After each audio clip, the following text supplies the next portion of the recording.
No último domingo nós começamos uma série que vai durar mais esse domingo e o próximo, onde nós queremos abordar o conceito da adoração. Adoração que, como nós vimos semana passada, através do diálogo, da conversa de Jesus com a mulher samaritana, é uma adoração que precisa acontecer em espírito e em verdade. Talvez você não tenha vindo aqui semana passada, mas o fato é que Deus procura por adoradores. Eu gosto de ficar imaginando esse Deus à procura desses homens e mulheres que adorem a Deus em espírito e em verdade. A adoração é muito mais do que uma própria forma, uma música, uma manifestação artística, aquilo que nós fazemos aqui com luzes, com música, com som, com técnica. Adoração, como o próprio texto, e nós vamos entender isso, a adoração que Deus deseja é uma adoração que acontece pelo Espírito. Deus é Espírito e procura por adoradores que o adorem em espírito. Isso significa que Deus está olhando, Ele não está preocupado com a maneira como nós expressamos a nossa adoração, mas Ele está preocupado com o nosso coração, aquilo que a gente pensa. Quando Jesus fala com a mulher samaritana e Ele fala de espírito, Ele está, na verdade, até confrontando a atitude do judeu que conhecia todos os ritos, todos os sacrifícios, as festas e seguiam todas as regras, mas de fato ele não fazia aquilo de maneira espiritual, ele fazia pro formas. Mas o seu coração era um coração ainda cheio de maldade, cheio de ganância, cheio de injustiça, muitas vezes um coração manchado de sangue de pessoas injustiçadas. Ao mesmo tempo, Jesus também fala para essa mulher samaritana que é necessário adorar não só em espírito, mas em verdade, entender de fato qual é a maneira como Deus de fato precisa ser adorado de uma maneira verdadeira. Há muitas pessoas hoje buscando adorar a Deus, mas nem todas as maneiras como nós estamos tentando adorar a Deus, ou a maneira como muitas denominações, ou até mesmo religiões estão buscando adorar a Deus, é de fato a verdade. Por isso, para nós é muito importante e destacar que nós cremos que a palavra de Deus é a verdade. Mais do que aquilo que eu estou falando aqui, ou aquilo que você pode ouvir, nós temos que entender que Deus revelou a sua verdade nas Escrituras. E nós podemos usar as Escrituras para nos ajudar a entender essa verdade. O próprio salmista diz no Salmo 119, versículo 105, lâmpada para os meus pés é a tua palavra, e luz para os meus caminhos. Com a Bíblia nos ajuda a iluminar. A Bíblia, ela aponta a verdade, ela nos traz luz, ela nos traz clareza. E se nós estamos falando de adoração, eu preciso olhar para as Escrituras, pois as Escrituras me apontam a verdadeira adoração. A adoração que acontece em espírito e em verdade. Usamos o texto então de João, capítulo 4, versículo 23 e 24, como um tema base, como um ponto de partida. No entanto, está chegando a hora, e de fato já chegou, em que os verdadeiros adoradores adorarão o Pai em espírito e em verdade. São esses os adoradores que o Pai procura. Deus é espírito, e é necessário que os seus adoradores os adorem em espírito e em verdade. Guarda esse versículo. Decore esse versículo. Como o salmista também diz, guardei a tua palavra no meu coração, para não pecar contra ti. Salmo 119, 11. Tem que decorar o endereço. A gente está ficando preguiçoso. As mídias nos ajudam, né? Até o próprio Google. Como é que é aquele versículo mesmo? A gente vai lá, digita e acha alguma coisa parecida. Mas a gente precisa guardar a palavra no coração. Vai chegar dias difíceis, onde vai acabar muita coisa, e só aqueles que tiverem a palavra no coração poderão discernir a verdade. A gente ainda está vivendo momentos bons, mas eu tenho ficado agoniado. Deus vai peneirar a sua igreja. vai peneirar os verdadeiros adoradores. A gente ainda está começando a experimentar o princípio das dores. E a gente precisa estar focado na verdade. Hoje, quero aprofundar mais um pouco a nossa consciência dessa prática da adoração. Para mim, hoje, o que eu quero poder compartilhar com vocês, algo que eu tenho aprendido, que essa adoração, ela é de fato uma experiência religiosa, é uma experiência espiritual, mas é também uma experiência muitas vezes invisível, pois o próprio texto diz que Deus é espírito, e espírito não se enxerga, não se vê. E eu preciso entender que a adoração, de alguma maneira, ela é ligada com os meus sentidos. Assim como eu percebo o mundo concreto através dos olhos, da minha visão, eu ouço aquilo que está à minha volta, eu sinto o cheiro daquilo que é bom, aquilo que é ruim, eu experimento, eu tenho paladar, e isso me ajuda a discernir as coisas concretas no mundo real. A Bíblia também, ela nos ajuda usando as metáforas dos sentidos para me ajudar a discernir essa verdadeira adoração, que é espiritual. E eu preciso entender isso, que Deus é espírito, e para adorá-lo em espírito e em verdade, certamente será necessário que de alguma forma eu entenda a atuação desses sentidos na minha adoração. E o primeiro sentido que eu queria falar com vocês tem a ver com a visão, de ver a Deus, vendo Deus. Eu estava fazendo essa apresentação, a Dani chega lá e olha assim, você está vendendo Deus? Aí eu falei, Dani, você estragou toda a unção do negócio. Porque agora eu não consigo mais olhar para isso. Estou pensando sempre que eu estou vendendo Deus lá, estou pondo um preço. Mas é que para não quebrar a minha dinâmica, eu vou usar muitas vezes as palavras no gerúndio, mas a ideia é que quando nós adoramos a Deus, nós temos a possibilidade de ver Deus. E eu preciso entender que é possível sim ver Deus. Mesmo quando nós vemos o texto de João no início do versículo, no capítulo 1, versículo 18, ele diz assim, ninguém jamais viu a Deus, pois Deus é espírito. Mas esse mesmo João continua no seu primeiro capítulo dizendo assim, mas esse Deus invisível se fez carne e habitou entre nós. Deus invisível, o verbo, palavra, se fez carne e habitou entre nós. Uma das maneiras como nós podemos ver Deus é olhando para Jesus. A mulher samaritana, pega lá o exemplo da mulher samaritana. A mulher samaritana viu Jesus. Ela não entendia ainda muito bem quem era Jesus. Jesus tinha uma fisionomia de um judeu, alguém de uma raça ali, com quem eles não se davam, mas o fato é que ali em Jesus estava a plenitude de Deus. E esse Deus, ele ainda está vivo. Jesus está vivo. Jesus manda o seu Espírito Santo. Ainda é possível ver Deus.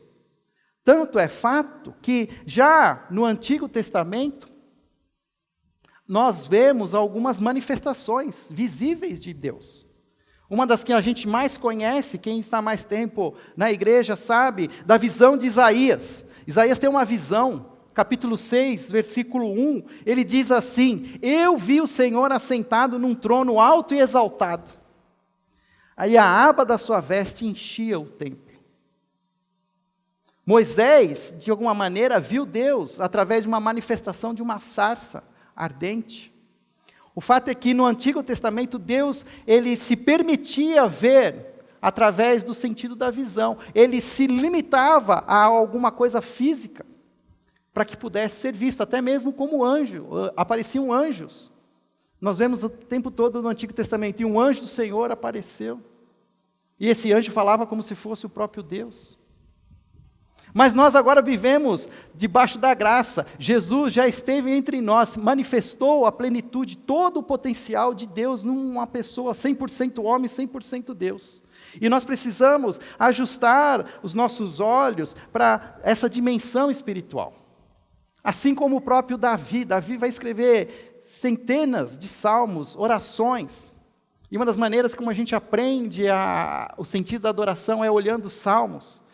Por exemplo, o Salmo 25, versículo 15 diz: os meus olhos estão sempre voltados para o Senhor, pois só Ele tira os meus pés da armadilha. Salmo 141, 8, mas os meus olhos estão fixos em Ti, ó soberano Senhor, em Ti me refugio, não me entregues à morte. Como Davi fazia isso? A grande sacada, aí o segredo, é que nós precisamos ajustar os nossos olhos para vermos Jesus através da visão da fé. O justo viverá pela fé. Não existe adoração sem que haja primeiro a fé. Fé, Hebreus 11, 1 diz lá, são a certeza das coisas que não se veem e a convicção das coisas que esperam. Explicou muito, Fábio, mas é isso. É a fé. É ajustar os nossos olhos para ver uma dimensão espiritual, uma dimensão invisível.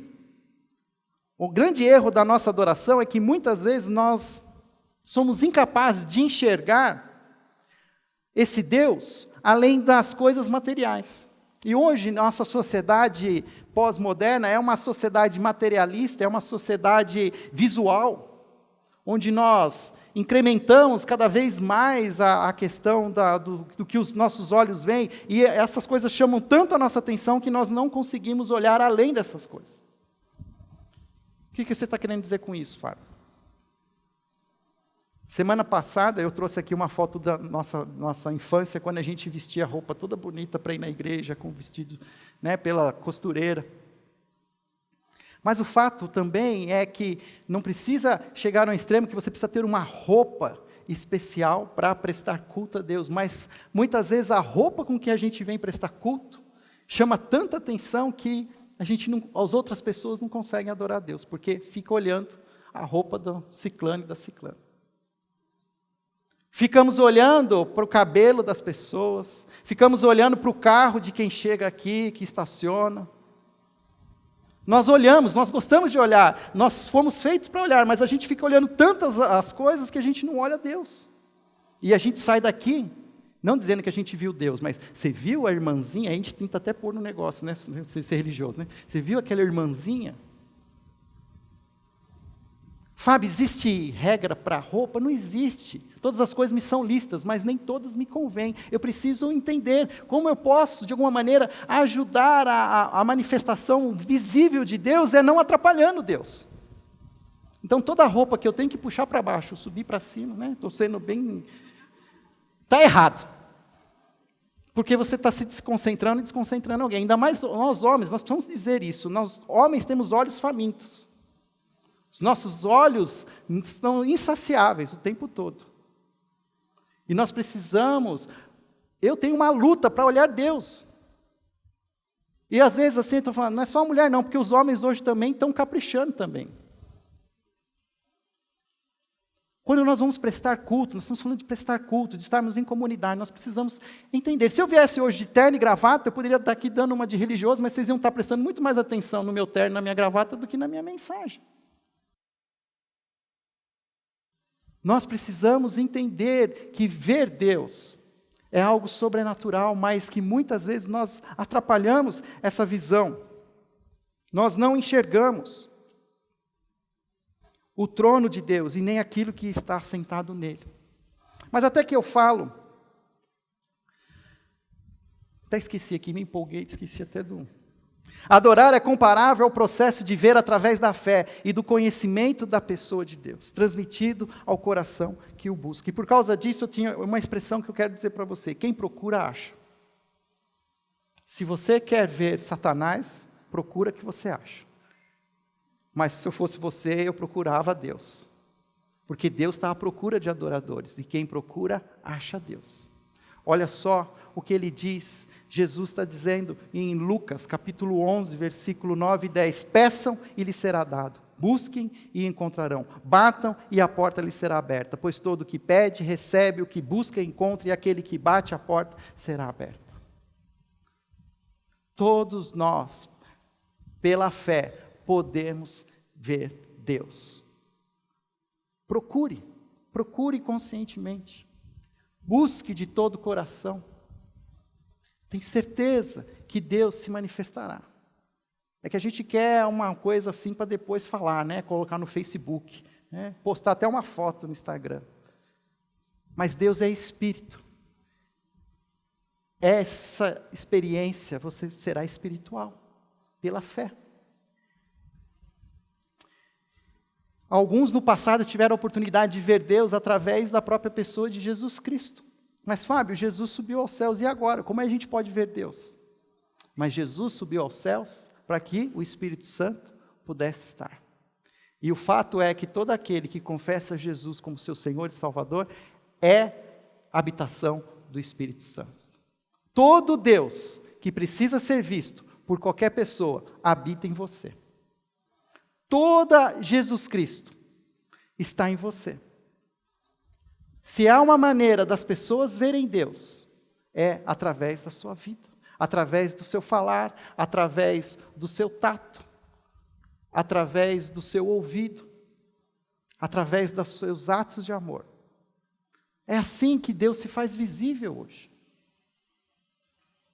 E na verdade, eu preciso até entender que eu sou a própria imagem de Deus, em construção.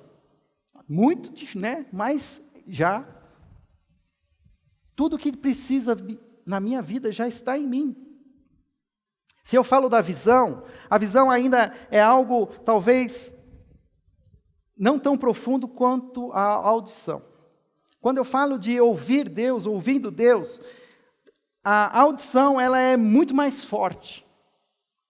E é fato de que os bebês, quando nascem, eles não enxergam, mas eles ouvem tudo. Ainda no ventre da barriga da sua mãe, eles já estão ouvindo, eles conhecem a voz da sua mãe.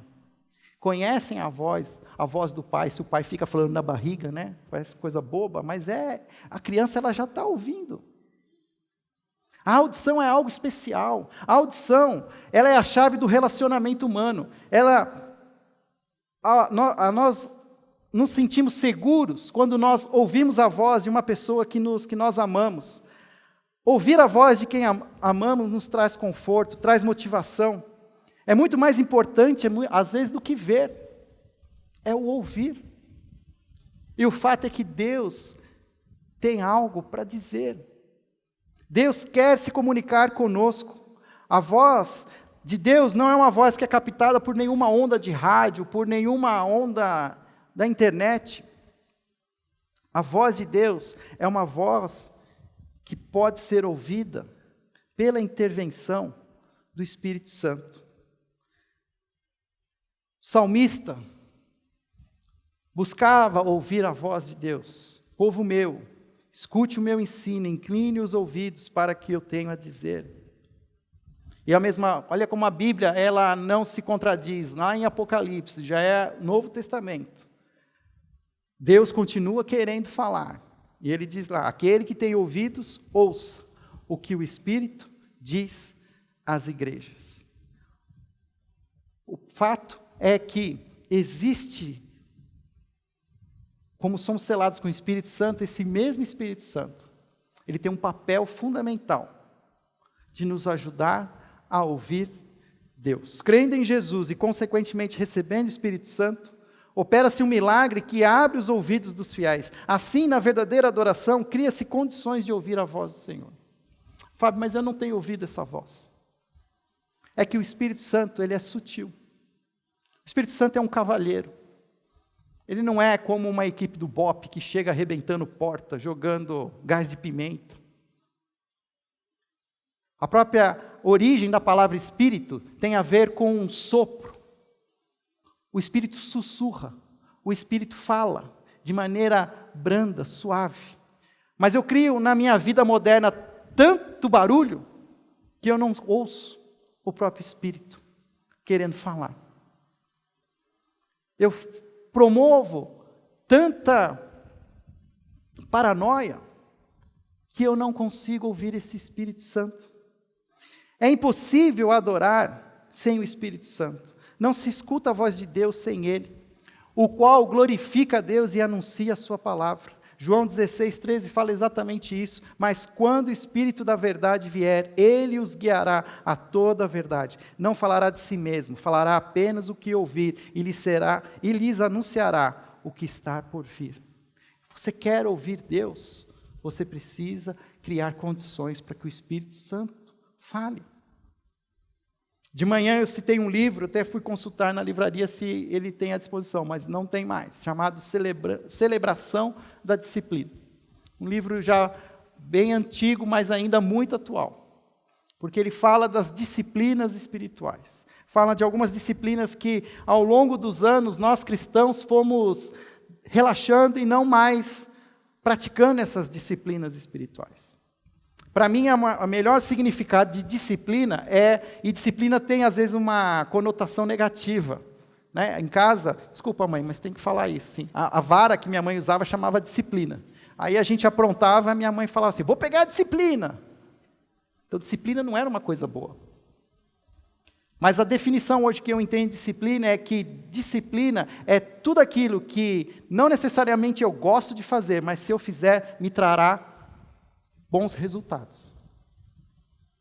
Eu posso não gostar de comer frutas, verduras e legumes, mas se eu fizer isso, mesmo que seja de uma maneira, né, assim, sem prazer, mas se eu fizer, vai ser bom para mim.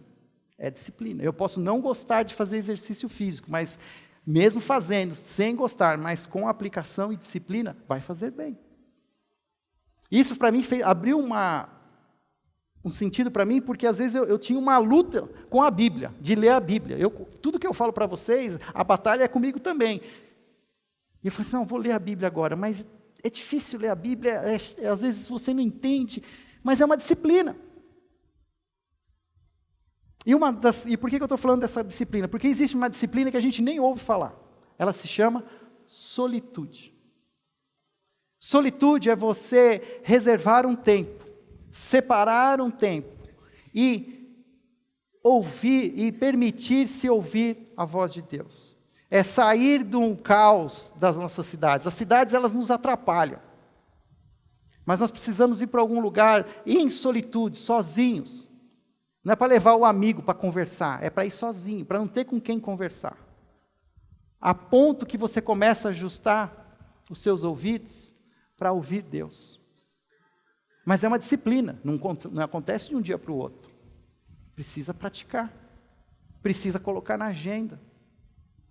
Mas a gente tem uma agenda tão cheia, e a gente não consegue, a gente ouve todo mundo, a gente até facilita, né? A gente já entra nos programas gospel, já tenta ouvir alguma coisa lá, mas não ouve, e o Espírito Santo está pronto para falar para nós.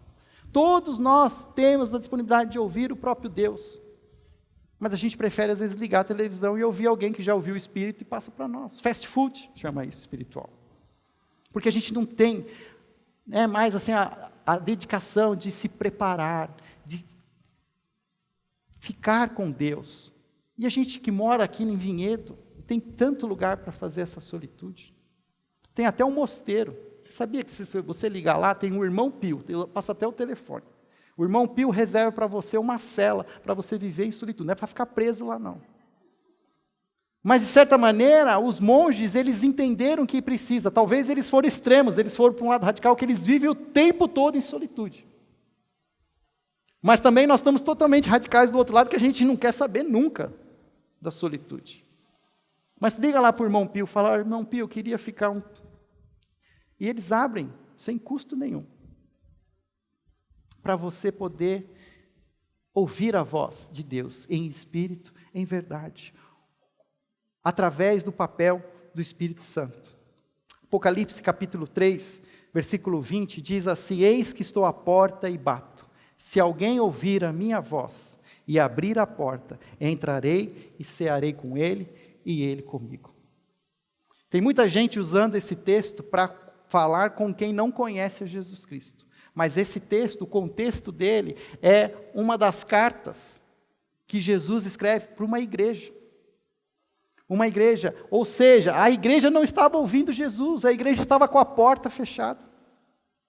E o texto diz lá, olha, escreve uma carta, João, para essa igreja e diz o seguinte, que eu estou à porta, eu estou batendo e eles não estão ouvindo a minha voz. Será que nós como igreja, nós estamos fazendo tanto barulho Que os nossos cultos muitas vezes promovem um volume tão alto que nós não estamos ouvindo Jesus bater na porta.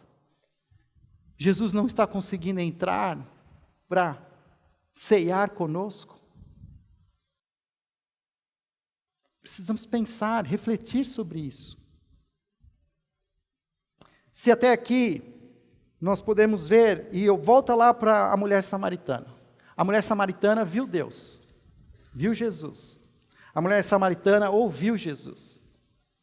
Mas a mulher samaritana também foi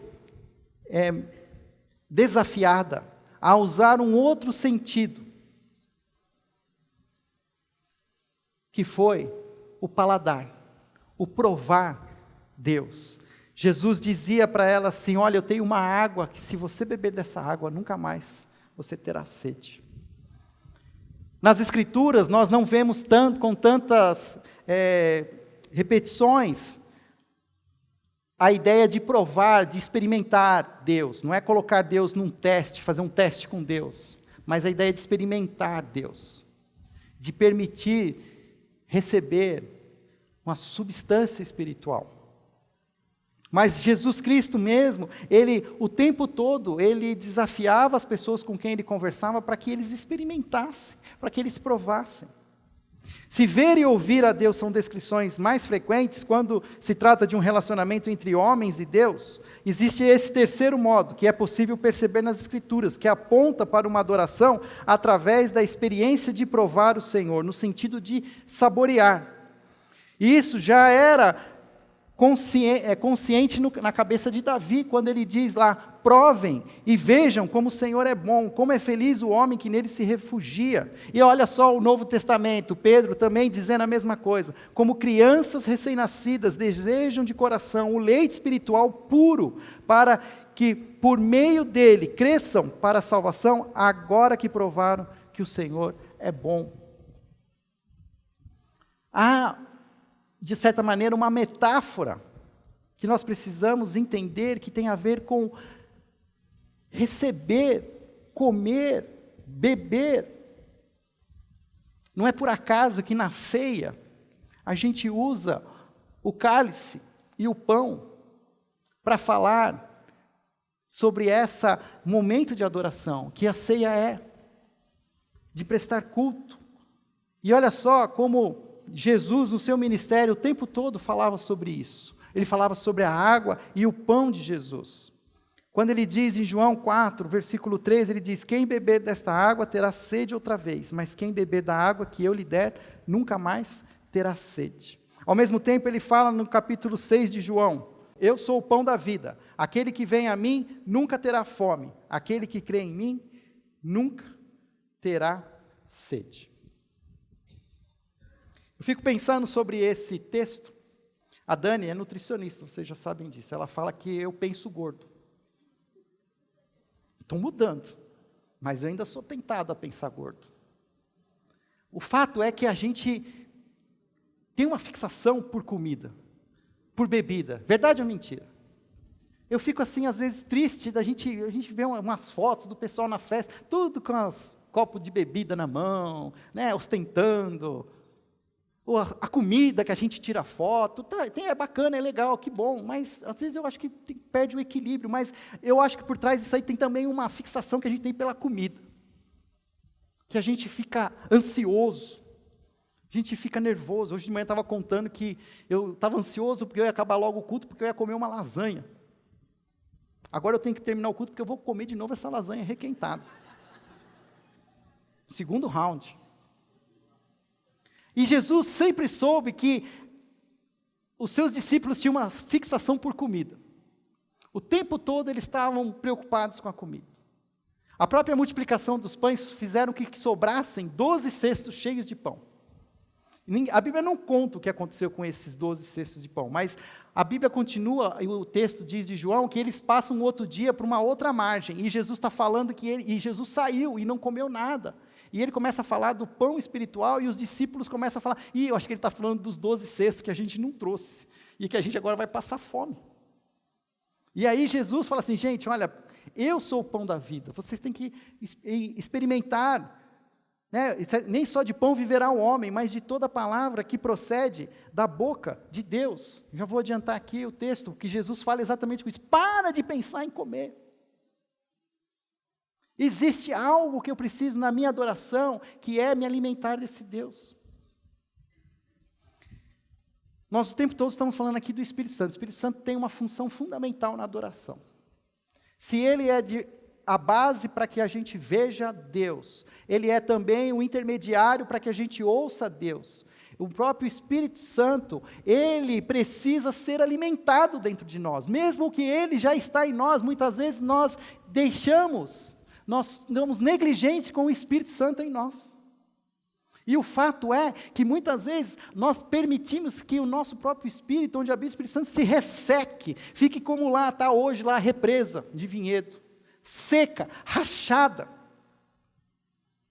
Porque nós fechamos a torneira do Espírito Santo, a conexão que nós temos com Deus. Uma metáfora que Jesus usa não é a metáfora da videira, de permanecer na videira.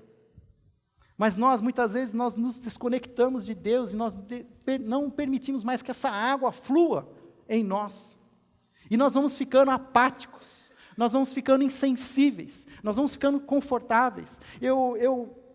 Eu também tenho uma angústia pelas pessoas que não têm prazer em conviver como igreja, como comunidade, e você conversa com essas pessoas estão apáticas, elas estão, não, mas está tudo bem assim, estamos bem, não sei o quê. Por quê? Porque de alguma maneira estão ressecadas, não estão permitindo que o Espírito se encha, e não existe uma maneira, muitas vezes o estar aqui hoje é uma maneira como Deus quer que você enche o seu Espírito.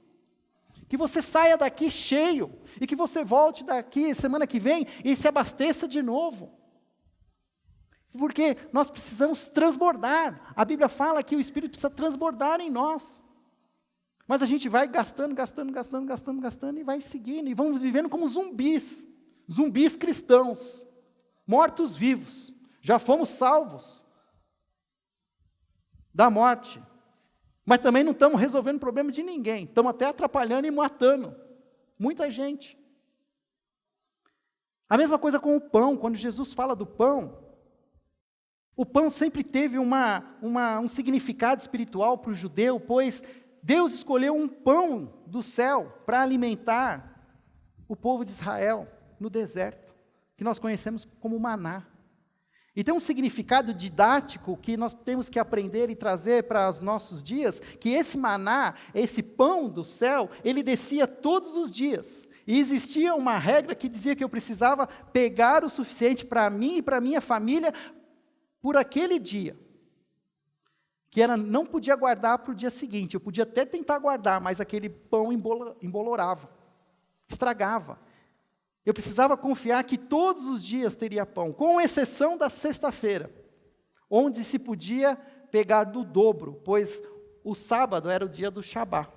E no Shabá se descansava, nem se colhia o pão. Então você pegava o pão para o sábado também.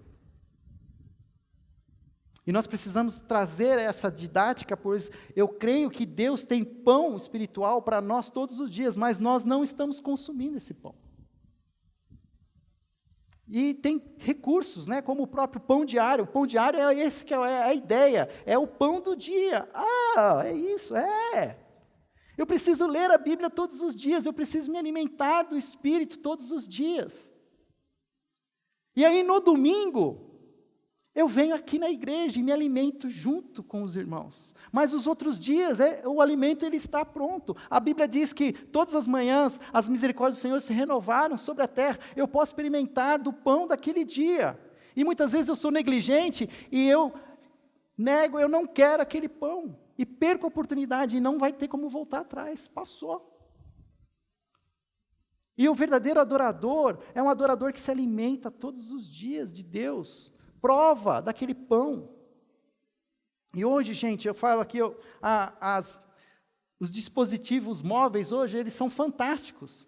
Hoje existem aplicativos com devocionais que que eles até lembram você que você tem que ler. E é fantástico você criar de novo, uma disciplina também, da leitura da Bíblia. E você perceber como aquele dia Deus te dá exatamente a porção que você precisa para o seu dia. É uma adoração pela fé de novo. E eu não posso terminar sem dizer sobre uma outra disciplina que a gente também detesta praticar, que é o tal do jejum. E a gente dá um jeitinho no jejum. A gente faz jejum de Facebook, faz jejum de chocolate, faz jejum de Coca-Cola. Jejum de Coca-Cola pode fazer porque faz bem não fazer, né? Mas não é por isso que você... Na verdade, eu tenho que entender que jejum é de alimento, é de pão. Pois o pão, ele é importante, o alimento é importante para suprir as necessidades diárias do meu corpo físico. Mas quando eu abro mão deste pão, desse alimento, eu estou, na verdade, dizendo, Senhor Deus, mais do que esse pão, eu estou colocando as palavras de Jesus. Nem só de pão viverá o homem, mas de toda palavra que procede da boca de Deus. Senhor, por isso, hoje eu quero depender de Ti, eu quero me encher de Ti. Na hora da refeição, nós vamos nos abster, e nós vamos separar esse tempo, em vez de comer, nós vamos orar. Não precisa também ser radical e querer começar como Jesus, 40 dias. Mas abra mão de uma refeição. Faça isso como uma disciplina. Eu vou dizer para vocês que eu estou ensinando para vocês, mas a luta é comigo também. Eu falei, eu vou falar de jejum e eu mesmo não estou fazendo jejum. E eu tive que fazer jejum essa semana para poder ter autoridade para falar para vocês. E não foi fácil. Tinha aniversário aqui na igreja, tinha bolo, tinha não sei o quê, aí tem que fazer academia, não pode ir na academia de jejum, que a nutricionista não deixa, pega no seu pé. É difícil, mas é disciplina. Depois que faz, você vê como é bom.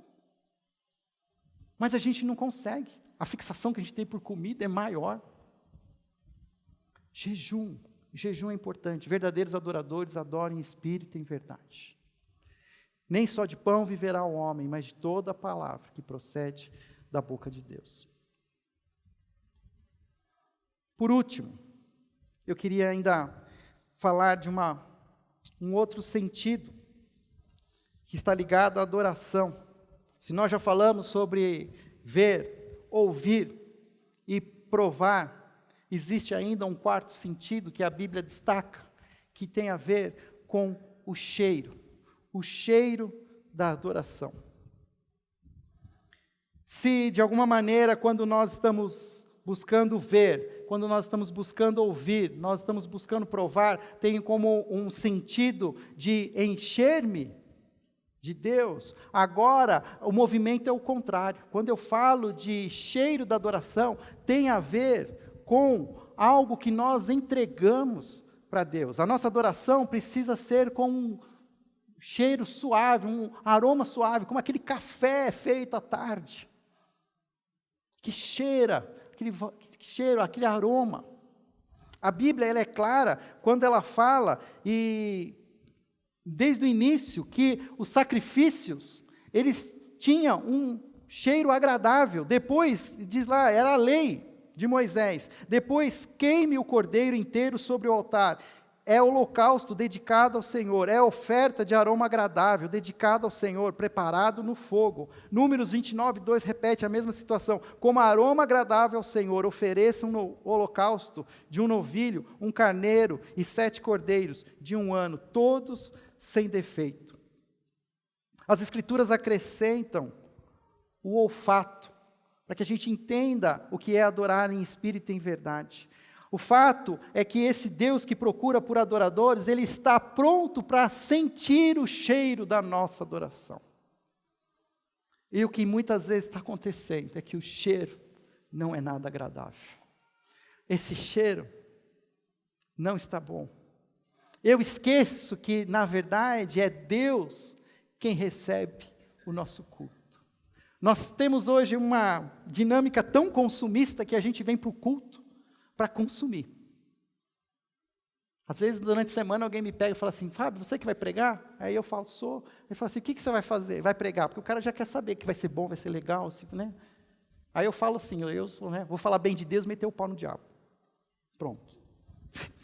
O culto você vai entregar alguma coisa para Deus, não é para você receber. É Deus quem recebe o seu culto. E quando nós estamos aqui, eu tenho que ainda prestar atenção se aquilo que está subindo está sendo agradável.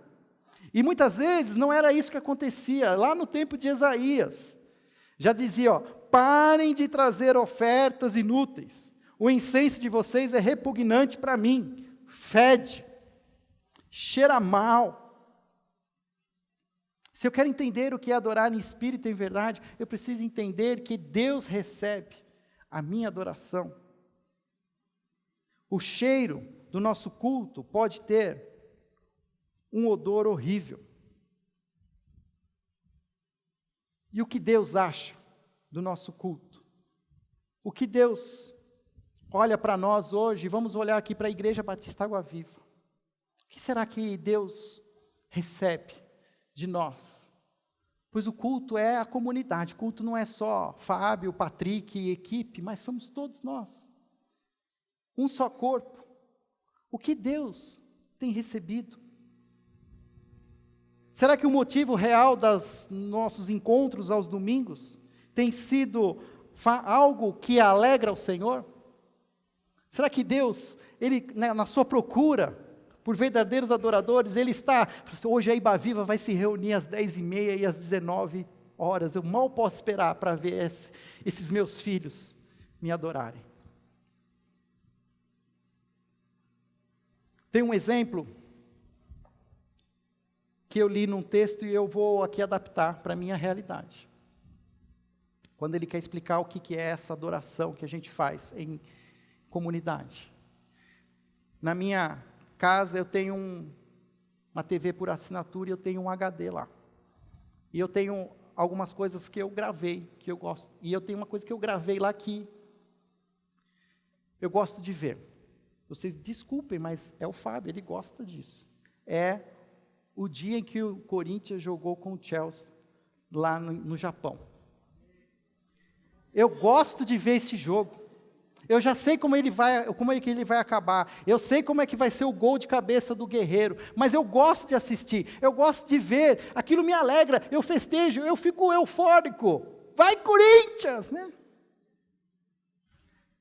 Na verdade, por que eu estou dando esse exemplo? Porque os nossos cultos deveriam ser assim. Nós deveríamos estar repetindo, juntos em comunidade, a grande vitória de Jesus na cruz. Nós estamos aqui para celebrar a grande vitória que Jesus conquistou na cruz, a sua ressurreição. O culto é para Jesus. O culto não é para mim. O aroma que deve subir é, de fato, o meu louvor. É a minha palavra, aquilo que sai da minha boca, é as minhas próprias ofertas. E oferta aqui eu estou falando é dinheiro mesmo, porque dinheiro é importante. Mas se é importante, precisa ser entregue para Deus. Será que eu estou fazendo isso de forma verdadeira? Eu preciso entender que o culto cristão é, de fato, uma dramatização dos valores da vida e seu significado, seus problemas e suas soluções. A história dos grandes atos salvíficos de Deus em Jesus Cristo é recontada de alguma maneira, confirma-se o que cremos e que valorizamos. Nós queremos escolher cada vez mais músicas que engrandeçam a vitória de Jesus sobre a cruz, músicas que mostrem a graça e o perdão de Deus, músicas que engrandeçam o poder sobrenatural do Espírito Santo, os grandes atos salvíficos de Deus. Semana passada nós cantamos uma canção que nós chamamos de Canção do Apocalipse. E sabe o que essa canção retrata? Retrata, na verdade, a adoração que já está acontecendo nas regiões celestes. Não sei se você um dia entendeu isso de fato, o que significa essa canção do Apocalipse, mas ali João tem uma visão do trono de Deus. Tem uma visão do Cordeiro, Jesus Cristo. Ele tem uma visão dos seres espirituais, anjos, que estão todos adorando a Deus, celebrando vitoriosamente, comemorando como uma vitória.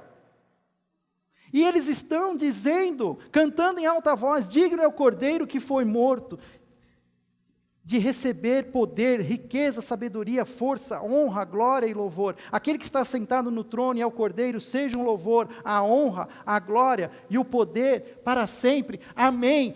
Jesus ganhou. Jesus ganhou! A gente se empolga com artistas, a gente se empolga com time de futebol, mas a gente não se empolga com Jesus. Eu gosto, sabe, eu vou falar de novo da minha mãe, você me perdoa, mãe. Mas a minha mãe ensinava a gente que a gente só tinha que adorar Jesus. A gente chegava na mesa e falava assim, né, de novo, a comida. Ai, adoro essa comida. Ela falava assim, adorar é só Jesus. Era difícil entender isso. Outro dia ela contou a história, ela foi num consultório de um dentista. E ela falou assim, a pessoa chegou para ela e falou assim, Marinês, tem uma pessoa aqui que você vai adorar, rever. E ela falou, é Jesus? A pessoa até falou assim, também, mas não é ela. Mas é isso que eu preciso entender, adorar é só Jesus.